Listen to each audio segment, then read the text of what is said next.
uh, pada materi kuliah saat ini kita akan melanjutkan materi kuliah organisasi dan arsitektur komputer. Di sini kita sekarang akan membahas mengenai Central Processing Unit.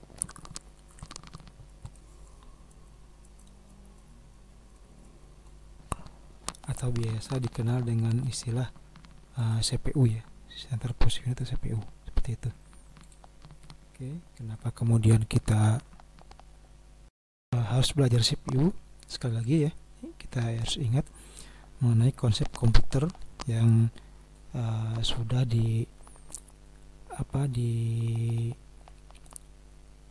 rumuskan ya oleh von Neumann, di mana di dalam sebuah komputer itu terdiri dari 3 komponen utama ya, ada memori, tempat ini untuk menyimpan data dan program, I/O ini untuk menjembatani komunikasi data dengan perangkat luar atau peripheral, dan CPU, Central Processing Unit. Nah, ini CPU ini dia terdiri dari 2 bagian ya, ada CA dan ada CC, atau ALU dan CU juga bisa seperti itu. Nah, ini adalah merupakan inti daripada komputer. Ini adalah otaknya komputer. Oke, ini sudah kita bahas sebelumnya. Ini minggu lalu juga sudah kita bahas. Nah, sekarang kita akan fokus membahas mengenai CPU seperti itu ya. Oke, apa itu CPU? Jadi CPU atau Central Processing Unit atau disebut juga prosesor ya, itu adalah merupakan otak komputer ya. Otak komputer. Jadi CPU ini ya Anda bayangkan lah, kalau otak komputer itu kan yang memproses data ya. Ibaratnya kan manusia punya otak. Nah, otak manusia itulah yang kemudian akan akan membantu manusia untuk memproses data kan, seperti itu. Jadi ibaratnya dia sebagai tempat berpikirnya komputer ya, seperti itu. Nah, CPU ini perangkat hardware yang menjalankan instruksi program komputer ya. Nah, itu juga perlu dipahami ya. Jadi yang menjalankan instruksi adalah si CPU. Kalau memori kan itu tempat nyimpen data dan program ya, tempat nyimpen data dan program. Kalau CPU untuk memproses data, kalau I/O itu jembatan data dengan perangkat luar atau peripheral. Oke. Nah, CPU sendiri sebagai otak komputer, di dalam rangka dia menjalankan instruksi-instruksi dari program komputer, dia akan menjalankan yang namanya operasi aritmatika, logika, dan input-output. Aritmatika itu operasi matematika tambah kurang bagi ya. Kalau logika itu misalkan if then else. Kalau Anda pernah belajar pemrograman, Anda pasti tahu ya apa itu operasi aritmatika, apa itu operasi logika. Dan operasi input output, nah ini adalah operasi bagaimana dia mendapatkan input dari luar, misalkan dari keyboard atau dari mic, atau dari katakanlah sensor, dan kemudian bagaimana dia mengeluarkannya, apa itu dalam bentuk video, dalam bentuk audio atau lainnya seperti itu ya. Ini CPU. Nah, CPU terdiri bagi 2 bagian ya, ada namanya ALU, Arithmetic and Logic Unit. Ini adalah sirkuit digital yang melaksanakan operasi aritmatika dan logika. Kemudian ada CU, Control Unit. Ini adalah sirkuit digital yang mengatur atau mengkoordinasikan pergerakan data ya, keluar masuknya data, baik itu dari memori maupun dari I/O ya, seperti itu ya. Ini ya. Ini ada ALU, Arithmetic Logic Unit, dan ada CU, Control Unit ya, atau ada juga bilang PCU ya. Berdasarnya itu sama ya, secara itu. Hanya penamaannya aja mungkin yang sedikit berbeda ya antara satu ahli dan ahli yang lain, seperti itu ya. Ini ya mengenai CPU. Kemudian operasi prosesor atau CPU itu ditentukan oleh instruksi yang dijalankan ya, atau yang kita sebut sebagai machine instruction ya, seperti itu ya. Nah, kumpulan instruksi ini disebut instruction set. Nah, setiap instruksi harus berisi informasi yang diperlukan oleh prosesor untuk eksekusi. Nah, itu juga yang perlu Anda pahami ya. Jadi ingat lagi bahwa yang namanya komputer itu kan benda mati ya, benda mati dan benda bodoh.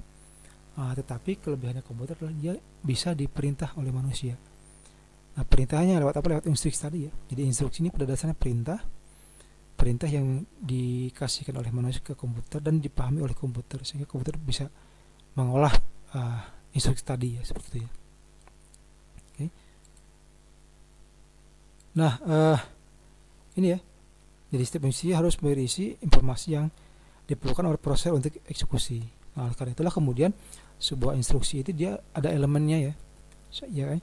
Jadi sebuah instruksi atau machine instruction atau instruksi mesin itu dia harus memiliki komponen elemen ya, dimana elemen-elemen inilah yang kemudian akan membuat dia bisa diproses oleh prosesor. Jadi ingat di sini ya, harus berisi informasi yang diperlukan oleh prosesor untuk dieksekusi. Jadi kalau informasinya tidak lengkap atau tidak ada, maka dia tidak akan bisa diproses oleh prosesor.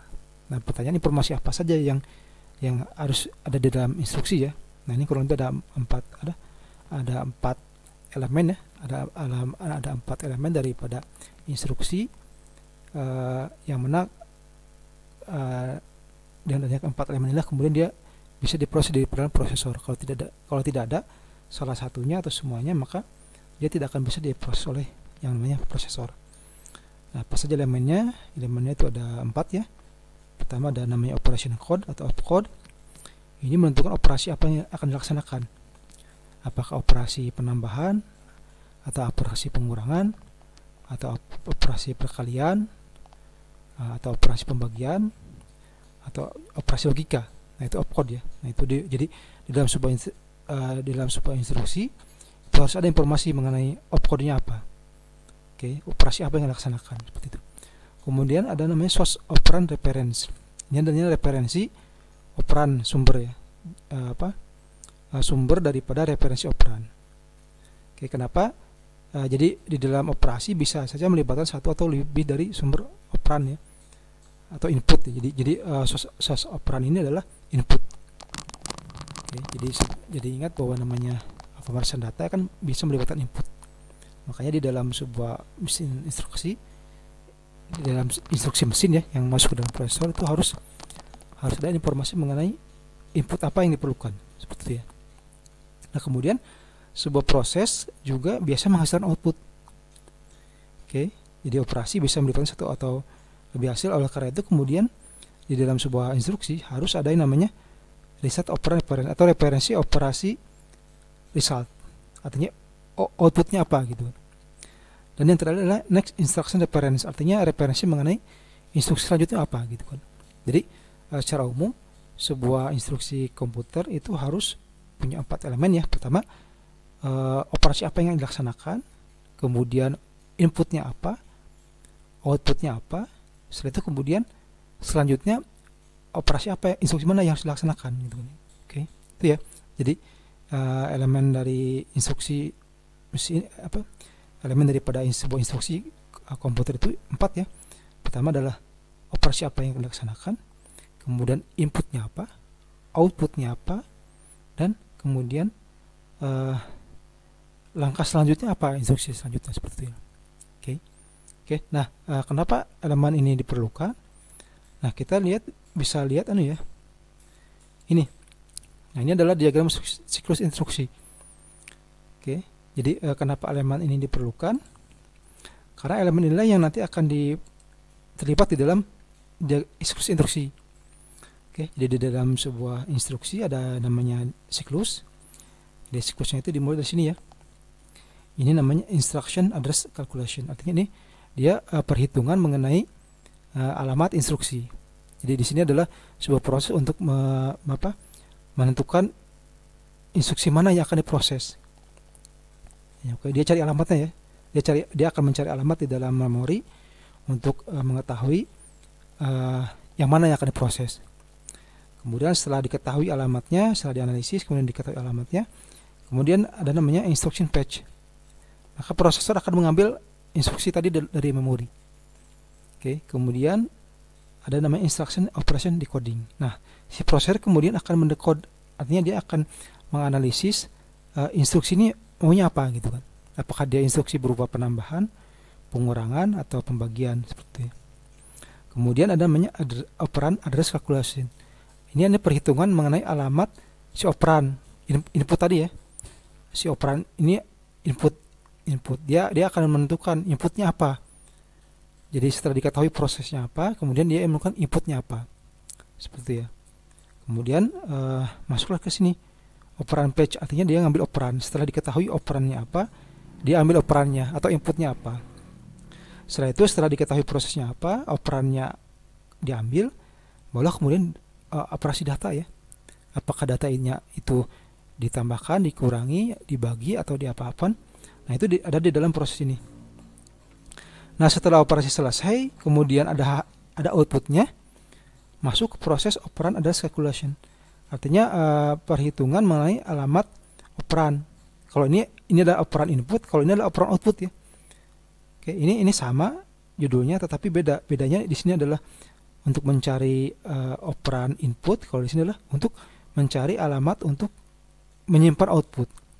Setelah diketahui alamat untuk penyimpan output, kemudian ada namanya proses operan store, artinya penyimpanan operan output. Jadi penyimpanan output yang dihasilkan. Jadi ini adalah menentukan proses apa yang dilaksanakan. Di sini adalah menentukan apa inputnya apa. Di sini adalah data diproses ya. Setelah itu kemudian penentuan alamat daripada tempat nyimpan data, kemudian data disimpan. Setelah itu kemudian kembali lagi ke sini untuk melanjutkan instruksi selanjutnya. Oke, jadi dengan adanya ini dan adanya next instruction parents, maka kemudian setelah ini selesai dia langsung ke sini. Oke, ini ya. Makanya komputer itu selama dia nyala dia tidak akan selesai. Jadi selama komputer nyala, maka yang namanya diagram ini akan terus bekerja. Begitu selesai dia selesai terus. Kenapa? Karena setiap instruksi itu kan ada yang namanya ini. Setiap instruksi dilengkapi dengan perintah mengenai instruksi apa yang akan dilakukan selanjutnya. Karena itu kemudian komputer akan terus bekerja seperti itu ya. Ini mungkin penjelasan ya mengenai diagram tadi. Oke, jadi instruction address calculation ini menentukan alamat dari instruksi yang akan dieksekusi. Instruction fetch ini. Nah, ini adalah proses membaca instruksi ya dari lokasi memori dan membawanya ke dalam prosesor. Kemudian ada instruction operation encoding. Ini adalah untuk menganalisis ya instruksi untuk menentukan tipe operasi dan operan yang akan dijalankan.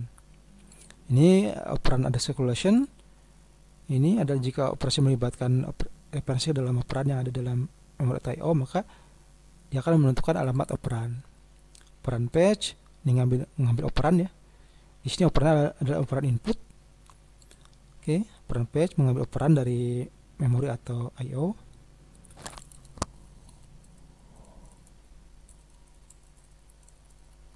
Oke, ini ya.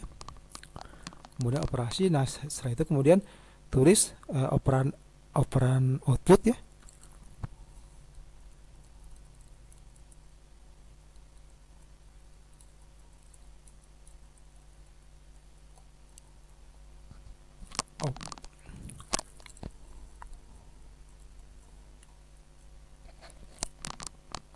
Ini ya. Tulis operan atau output hasil ke dalam memori ini ya. Setelah itu kemudian lanjut lagi ke sini. Oke. Instruksi ya. Oke.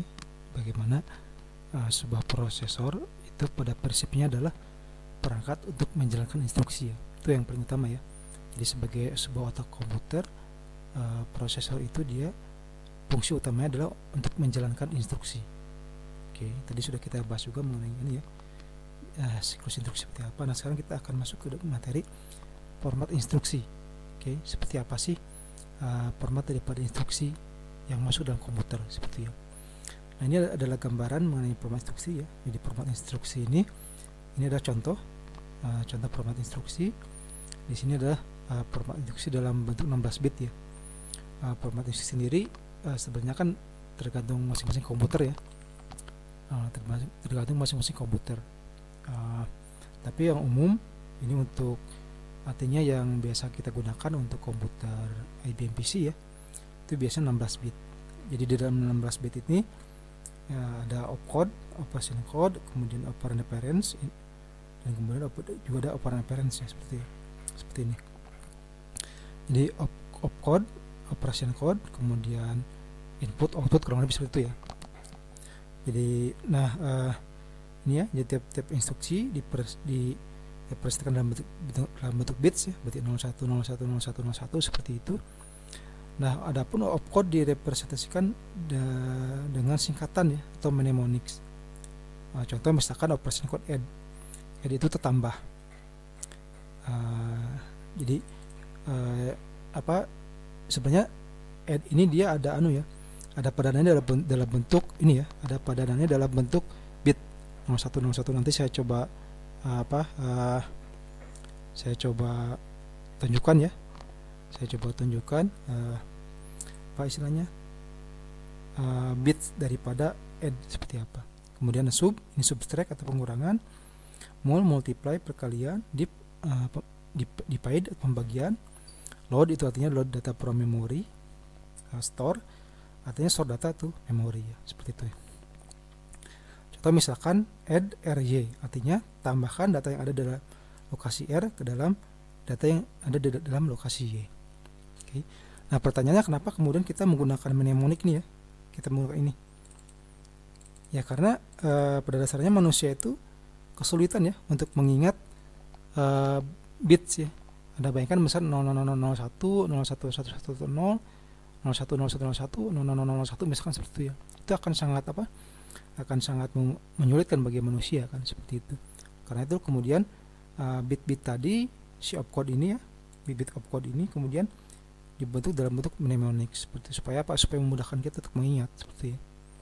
Oke, ini ya. Jadi opcode, operation code itu artinya tipe operasi. Tipe operasi atau opcode. Ini referent to input output, ini data ya. Ini tipe operasi, ini data. Nah, ini beberapa contoh opcode ya, seperti itu. Oke, ini contohnya. Add ry artinya tambahkan data r ke dalam data y, seperti ya. Oke, ini adalah contoh ya bagaimana instruksi dijalankan di dalam prosesor. Ini kita menggunakan contoh misalkan pemrograman Pascal ya. Misalkan kita melakukan proses kita memproses sebuah perintah dengan menggunakan bahasa Pascal. Misalkan di dalam bahasa Pascal tersebut kita mendeklarasikan sebuah sebuah rumus ya, x sama dengan x tambah y. Nah, pernyataan di atas memerintahkan ya untuk menambahkan data di dalam variabel y ke dalam variabel x ya, dan menyimpannya di dalam variabel x. Misalkan x ada di lokasi 513 dan y ada di lokasi 514. Maka operasi di level mesin atau prosesor, pertama ada load register dengan isi dari memori 513, kemudian tambahkan isi dari memori 514 ke dalam register tadi ya. Nah, simpan hasilnya ke dalam memori 513 seperti ya. Jadi di dalam bahasa pemrograman kita nulisnya seperti ini, tetapi kemudian ketika masuk ke mesin maka istilahnya ada logikanya ya, ada logikanya ke mesin itu ada logikanya seperti itu. Oke, jadi kurang lebih seperti ini ya. Jadi ini adalah proses. Jadi kalau dalam bahasa pemrograman adalah seperti ini, tapi di dalam komputer sebenarnya dia menggunakan ini ya, opcode itu add ya, seperti itu ya. Oke, jadi x sama dengan x tambah y artinya masukkan data di dalam variabel x ke dalam variabel y ke dalam variabel x gitu ya. Jadi tambahkan data variabel y ke dalam variabel x dan simpan di dalam variabel x seperti itu.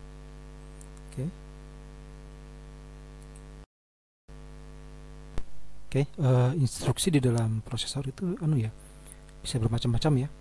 Oke, ini berikut ini kita ada beberapa kategori ya daripada instruksi.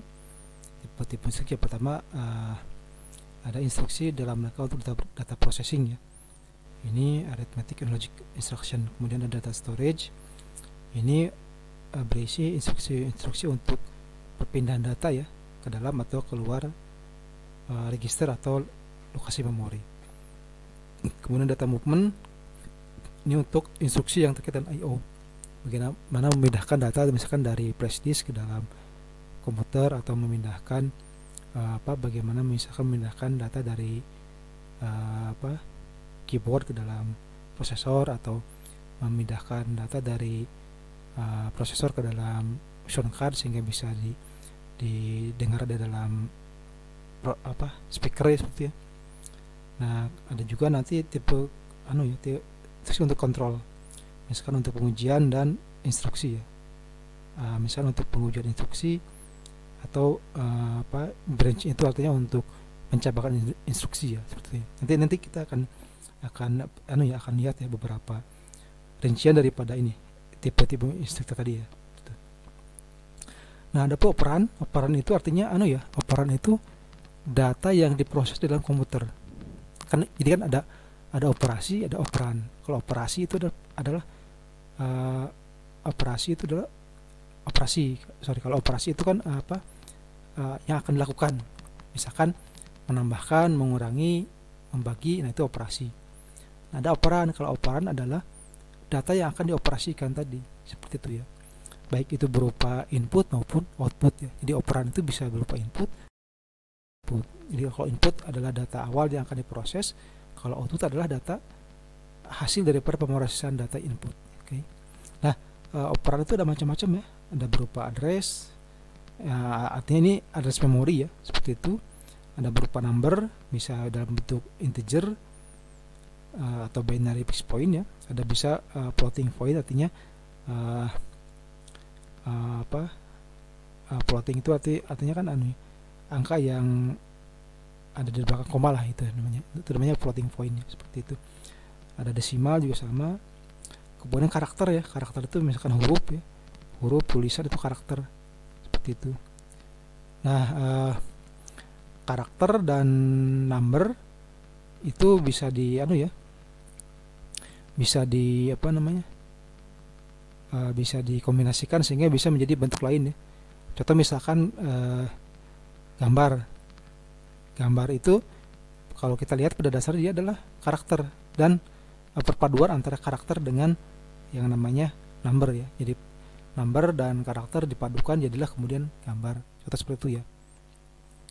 Suara juga sama. Suara itu pada dasarnya adalah hasil daripada perpaduan number. Jadi number kemudian dengan rumus tertentu ya, itu dirubah menjadi suara lah, seperti itu ya. Kemudian logical data, true and false ya, true benar, false atau salah. Jadi ini ya, jadi ini adalah tipe operan yang diproses oleh prosesor. Nah, kalau misalkan ada pertanyaan, bagaimana dengan suara kan? Bagaimana dengan suara? Bagaimana dengan video? Bagaimana dengan gambar gitu kan?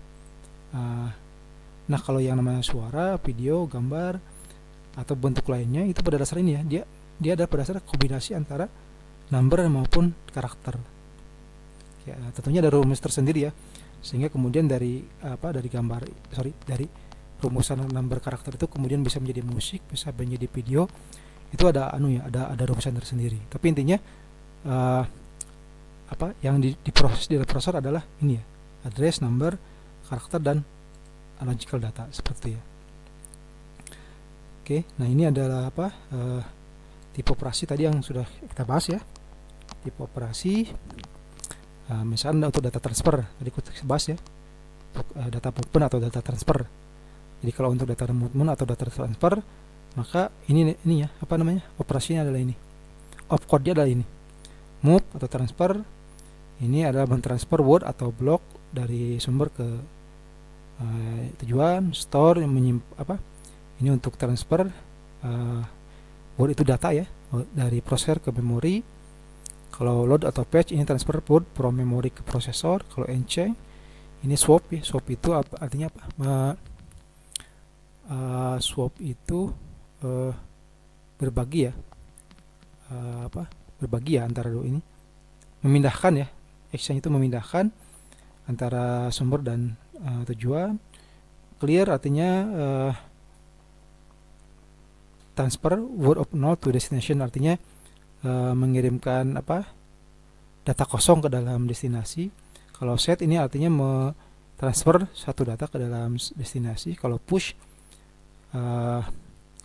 dia memasukkan data ya dari sumber ke top stack, itu artinya ke dalam ke dalam tumpukan data ya, seperti itu. Kalau pop artinya mengambil. Kalau push memasukkan data ke dalam tumpukan data, kalau pop mengambil dari tumpukan data, seperti itu. Ini aritmatika ya, aritmatik tadi kita lihat ya sini, data prosesor ada aritmatik. Nah kalau di dalam aritmatik berarti nanti ada ini ya, ada opcode-nya, misalkan ada add, ini menambahkan. Oke, kemudian ada subtract, ini menghitung perbedaan antara dua data ya. Multiply, memperkalikan ya. Divide, membagi. Absolute itu artinya mencari nilai absolut dari sebuah data. Negate artinya merubah ya, merubah operan, misalkan dari positif ke negatif dan sebaliknya. Incremental itu artinya menambahkan satu ya, naik. Kalau decrement mengurangi satu, seperti itu ya. Oke, nah sekarang logical ya. Logical tadi ini ya, logical instruction apa aja, ada and, or, not, exclusive or, test, compare. Nah ini ada sudah kita bahas di dalam kajian mengenai ini ya, arithmetic logic mengenai logika ya. Kita sudah bahas ini kalau nggak salah di pertemuan ketiga ya. Kemudian ada transfer control, berarti ini ya, ini control. Jump artinya melompat ke bagian tertentu dari program ya. Conditional, return. Ini kalau Anda belajar pemrograman nanti Anda pasti akan tahu ya, seperti itu. Kemudian ini ada input output ya. Input artinya membaca data dari I/O output tertentu ya. Output artinya menuliskan data. Input misalkan Anda ngetik di keyboard, maka prosesor otomatis akan melakukan proses ini ya, proses input data ya. Dia akan membaca data dari yang Anda masukkan di keyboard. Kalau output itu bagaimana prosesor menuliskan data ke dalam layar kan, seperti kalau ketika kita ngetik di dalam keyboard, maka si prosesor akan menangkap, membaca ya, apa yang kita tulis, dan kemudian menuliskannya ke dalam layar monitor. Oke, seperti itu ya. Nah, start I/O ini untuk memulai ini proses koneksi ya antara I/O dengan peripheral. Tes I/O ini untuk mengetahui kesiapan daripada peripheral, apakah siap untuk digunakan atau tidak. Oke, kemudian ada juga ini ya tipe konversi. Oke, ini untuk mentranslate nilai di dalam memori ya. Kalau convert ini merubah dari konten dari satu lokasi ke lokasi lainnya, seperti itu ya.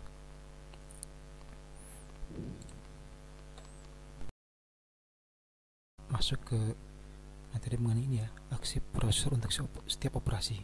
Jadi tadi kan kita sudah membahas ya mengenai berbagai tipe operasi ya. Tipe operasi, tipe instruksi ya. Data processing, data storage, data maupun data control ya. Itu tipe instruksi. Nah sekarang apa sih yang dilakukan prosesor ya ketika dia melakukan instruksi ini, seperti itu ya.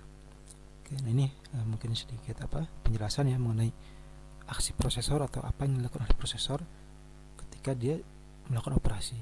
Oke, jadi pertama untuk data transfer, aksinya ada kurang seperti ini ya. Pertama adalah transfer data dari satu lokasi ke lokasi lainnya. Kemudian jika memori terlibat, maka tentukan alamat memori, kemudian lakukan virtual to actual memory transformasi ya. Jadi lakukan transformasi atau perubahan ya dari virtual ke aktual, istilahnya lakukan perubahan alamat memori ya dari dari virtual ke aktual alamat memori, seperti ya. Kemudian cek cache, cache memori ya, sudah kita bahas sebelumnya cache memori. Kemudian kemudian melakukan inisiasi menulis atau membaca daripada itu memori ya, seperti ya. Oke, itu untuk data transfer. Kemudian untuk aritmatika, ketika si profesor melakukan proses operasi aritmatika, maka yang dilakukan adalah 3 hal ini ya. Pertama, bisa melibatkan data transfer sebelum atau sesudahnya. Kemudian melakukan fungsi dalam ALU ya, fungsi matematis. Fungsi matematis kan ada tambah, kurang, bagi ya, seperti itu. Kemudian set condition code and flag, artinya menentukan kondisi daripada data ya. Datanya misalkan flag itu artinya tanda ya, tanda dari data apakah sudah diproses atau belum, seperti itu. Kemudian kalau untuk yang operasi logika kurang lebih sama ya dengan operasi matematika, seperti ini tahapan-tahapannya. Kalau operasi konversi sama juga seperti ini dengan aplikasi tahapan seperti ini. Cuman mungkin nanti memungkinkan adanya keterlibatan adanya konversi daripada logika ke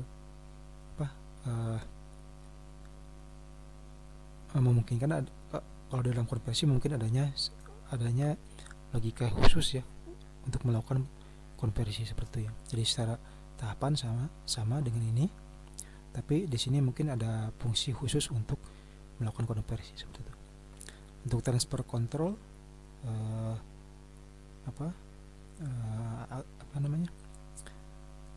aksinya ya, aksi yang dilakukan prosesor adalah dia mengupdate program counter itu kan, untuk dia juga memanage ya parameter, memanage pemasukan parameter ya dan linkage-nya seperti itu. Nah, kalau untuk aksi prosesor untuk operasi I/O ya, pertama dia mengisu artinya mengeluarkan perintah ke modul I/O. Kemudian jika memorinya sudah terpetakan, menentukan alamat daripada memori seperti ya. Ini kurang lebih gambaran umum ya dari apa sih yang dilakukan oleh prosesor ya ketika dia melakukan operasi data transfer, operasi aritmatika, operasi logika. Nah, seperti ini. Jadi semua operasi ini adalah tahapan-tahapannya, globalnya seperti itu ya. Oke, kemudian kita masuk ke tipe operasi lainnya ya. Tadi kita bahas mengenai tipe operasi. Nah, kalau ini ada tipe operasi untuk operasi aritmatik khusus ya. Ada yang namanya absolut. Kalau absolut itu membuat Anda tahu absolut ya, nilai absolut itu nilai tanpa tanda ya. Misalkan -1 jadi 1, -2 jadi 2. Jadi nilai absolut itu nilai yang positif lah seperti itu ya. Jadi kalau dalam operasi aritmatik ada operasi untuk absolut, artinya membuat nilai menjadi absolut. Membuat negate itu untuk menegasikan ya, berarti menambahkan tanda minus ya. Jadi misalkan 5 jadi -5, 10 jadi -10. Nah, itu kalau negate. Kalau increment ini menambahkan 1 ke dalam operannya. Kalau decrement kebalikannya, dia mengurangi 1 daripada operan. Ingat ya, operan ini bisa merupakan input atau output ya. Jadi operannya adalah data yang diproses, data itu data input maupun data output. Oke, tadi kita sudah membahas mengenai ini ya. Jadi kalau kita bisa bicara CPU ada ALU, ada CU. Nah, yang sebelumnya kita bahas adalah mengenai ALU. Nah, adapun CU, apa itu CU atau control unit? Nah, control unit ini di control unit itu adalah bagian ya di dalam prosesor yang menyebabkan proses untuk melangkah ke setiap mikro-operasi dalam urutan yang benar berdasarkan pada program yang akan dieksekusi. Jadi artinya CU ini yang mengendalikan program supaya dia berjalan terus seperti ini. Jadi dia namanya kontrol ya, kontrol kan pengendali ya. Nah, jadi dia yang memutuskan apa yang akan dilakukan selanjutnya seperti itu ya. Nah, si CU ini menghasilkan kontrol sinyal yang menyebabkan setiap mikro-operasi dieksekusi. Kemudian kontrol sinyal yang dihasilkan CU menyebabkan pembukaan dan penutupan gerbang logika ya, sehingga terjadinya transfer data dari dan ke dalam register serta operasi di dalam ALU. Oke, jadi kalau ALU adalah proses untuk menghitungnya atau proses untuk memproses datanya. Nah, kalau CU itu dia yang mengatur proses mana yang akan diproses, proses mana yang keluar, yang masuk. Nah, seperti itu ya. Jadi dia namanya pengendali itu ya ibaratnya polisi lalu lintas kan. Kalau polisi lalu lintas kan dia menentukan misalkan di dalam perempatan kan biasanya menggunakan lampu lalu lintas ya. Misalkan suatu saat lampu lalu lintasnya mati, biasanya polisi yang bergerak. Nah, polisi nanti akan menentukan mobil mana yang maju duluan, mobil mana yang stop gitu kan, supaya tidak terjadi tabrakan ya. Nah, CU ini kurang lebih ya seperti polisi di dalam perempatan ya, di mana dia mengatur mana yang bergerak, mana yang stop, seperti itu ya. Nah itu ya, jadi kurang lebih seperti itu ya. Jadi secara umum CEO seperti itu, dia pengendali, artinya dia yang menentukan kapan maju, kapan mundur lah, kapan selesai, kapan dimulai ya, seperti itu ya. Oke, mungkin sementara itu ya yang bisa saya sampaikan terkait dengan materi mengenai CPU atau prosesor ya.